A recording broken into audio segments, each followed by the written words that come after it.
Judges chapter 6.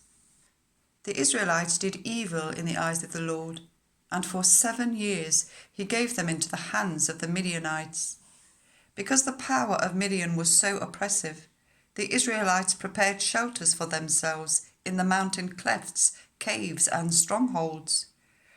Whenever the Israelites planted their crops, the Midianites, Amalekites, and other eastern peoples invaded the country.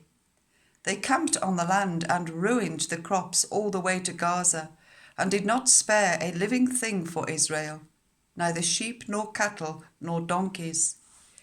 They came up with their livestock and their tents like swarms of locusts. It was impossible to count them or their camels. They invaded the land to ravage it.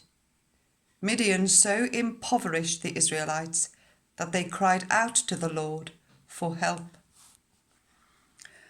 When the Israelites cried out to the Lord because of Midian, he sent them a prophet who said, "This is what the Lord, the God of Israel, says. I brought you up out of Egypt, out of the land of slavery. I rescued you from the hand of the Egyptians, and I delivered you from the hand of all your oppressors. I drove them out before you and gave you their land. I said to you, I am the Lord your God.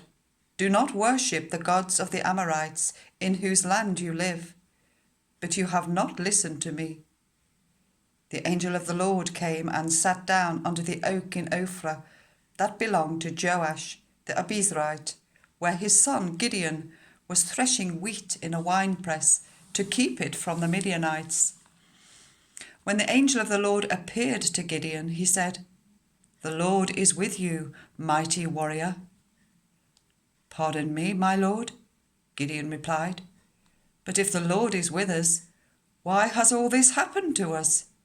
Where are all his wonders that our ancestors told us about when they said, 'Did not the Lord bring us up out of Egypt?'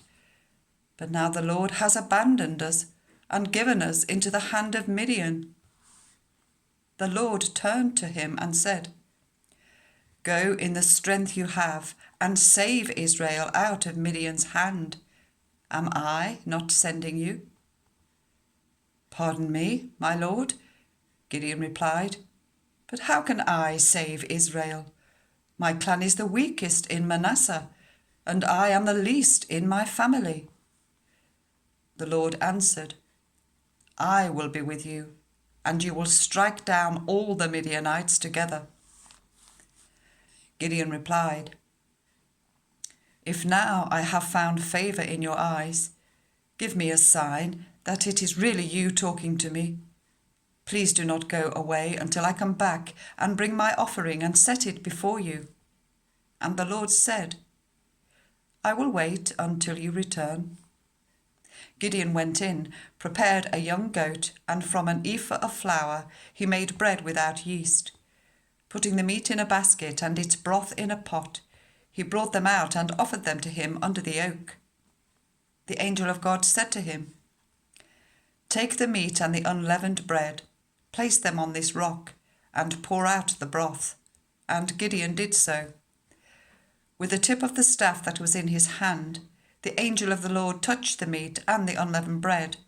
Fire flared from the rock, consuming the meat and the bread, and the angel of the Lord disappeared. When Gideon realized that it was the angel of the Lord, he exclaimed, "Ah, sovereign Lord, I have seen the angel of the Lord face to face." But the Lord said to him, "Peace, do not be afraid. You are not going to die." So Gideon built an altar to the Lord there and called it, "The Lord is Peace." To this day it stands in Ophrah of the Abiezrites. That same night the Lord said to him, "Take the second bull from your father's herd, the one 7 years old. Tear down your father's altar to Baal and cut down the Asherah pole beside it. Then build a proper kind of altar to the Lord your God on the top of this height. Using the wood of the Asherah pole that you cut down, offer the second bull as a burnt offering." So Gideon took 10 of his servants and did as the Lord told him. But because he was afraid of his family and the townspeople, he did it at night rather than in the daytime. In the morning, when the people of the town got up, there was Baal's altar demolished, with the Asherah pole beside it cut down, and the second bull sacrificed on the newly built altar.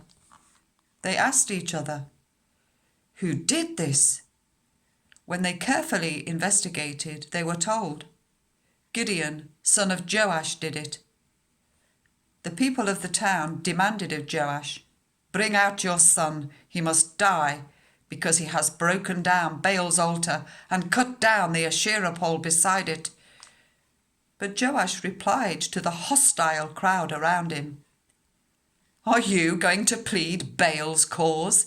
Are you trying to save him? Whoever fights for him shall be put to death by morning. If Baal really is a god, he can defend himself when someone breaks down his altar."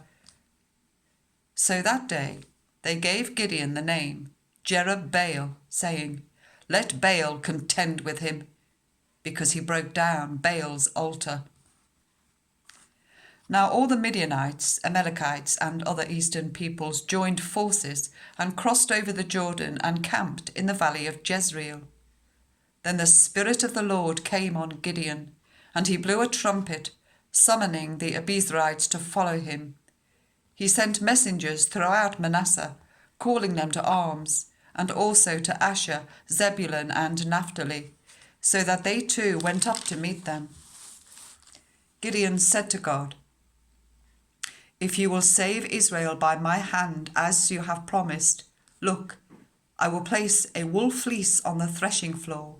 If there is dew only on the fleece, and all the ground is dry, then I will know that you will save Israel by my hand, as you said." And that is what happened. Gideon rose early the next day.